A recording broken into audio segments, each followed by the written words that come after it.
Targets equal opportunity. Opportunity leads to production, and production leads to very happy fantasy football players as long as these players are on your team. Here to break down who has the opportunity of 2021 is SI fantasy analyst Michael Fabiano. And Fabs, you went through all 32 teams. You kind of went through, okay, well, team X has unaccounted for targets based on who left the team in free agency or who was added via free agency or the NFL draft. Let's break down the teams with the most targets available, right? These are the teams that they lost a few veteran or wide receivers on their roster, and now some of the other remaining pieces will be able to take advantage of some of that new opportunity.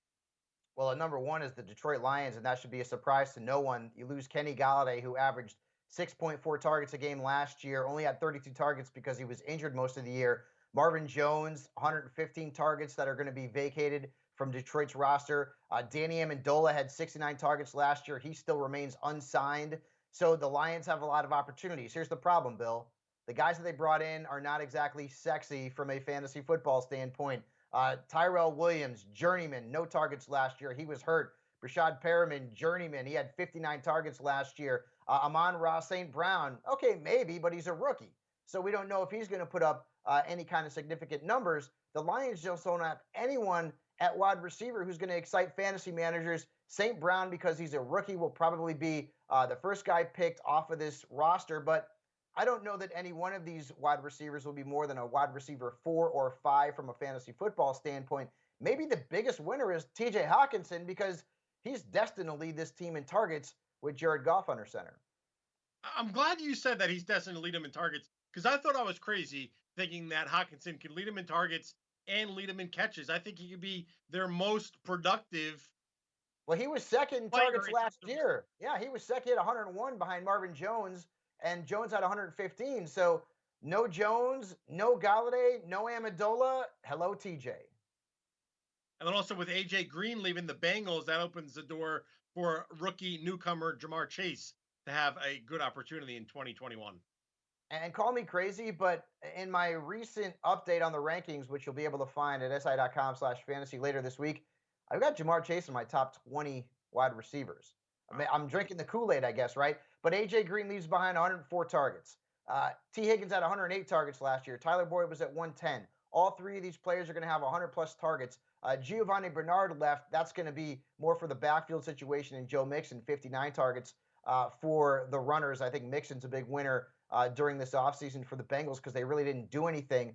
But back to Jamar Chase, he's got the built-in rapport with Joe Burrow. I would not be shocked if he led all Bengals wide receivers and all Bengals players, for that matter, in targets. We saw Justin Jefferson do it last year. We saw CeeDee Lamb have a season last year. Maybe this year it's going to be Jamar Chase. All right, now on the opposite end of unaccounted for targets and a lot of opportunity is adding players to a roster where there's plenty of receivers that already exist. And one of those two cases is the New England Patriots. They brought in a lot of weapons this offseason for Cam Newton. Right, they didn't. They didn't lose very many, right? Julian Edelman retired, but only had 39 targets last year. He was hurt. Damiere Byrd had 77 targets last year, but you're bringing Kendrick Bourne at 74 targets. Nelson Aguilar, who led all Raiders wide receivers in targets last year with 82. And then Hunter Henry had 92 targets. Jonnu Smith had 65 targets. Let's not forget, Jacoby Myers is still there. N'Keal Harry is still there. You want to talk about a lot of mouths to feed? New England has a ton of them. And I can't find one player in that passing game. Heck, Bill, not one player on that roster that I'd feel comfortable starting on a week-to-week basis because there's so many players that are going to be competing for touches and targets in that passing game. And oh, by the way, Cam Newton had 8 touchdown passes last year. That's not good. Yeah, 8 touchdowns, just not going to get it done, especially if you're banking on those playmakers for fantasy. How about the Washington football team? They added Curtis Samuel. He brings a lot of receptions from 2020 to the Washington squad. And Washington only lost 10 targets off of last year's roster. So you bring in Samuel, who had 97. You bring in Adam Humphries, who averaged 5 per game. Diami Brown, the rookie, is also in the mix.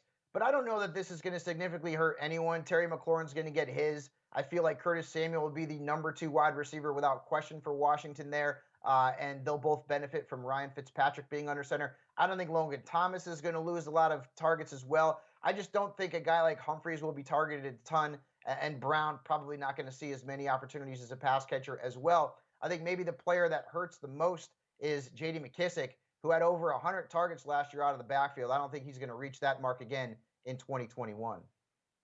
All right, for more analysis on target share and unaccounted for opportunity in the passing game, you'll want to read Michael Fabiano's full article. It's up on Sports Illustrated right now. Head on over to si.com/fantasy.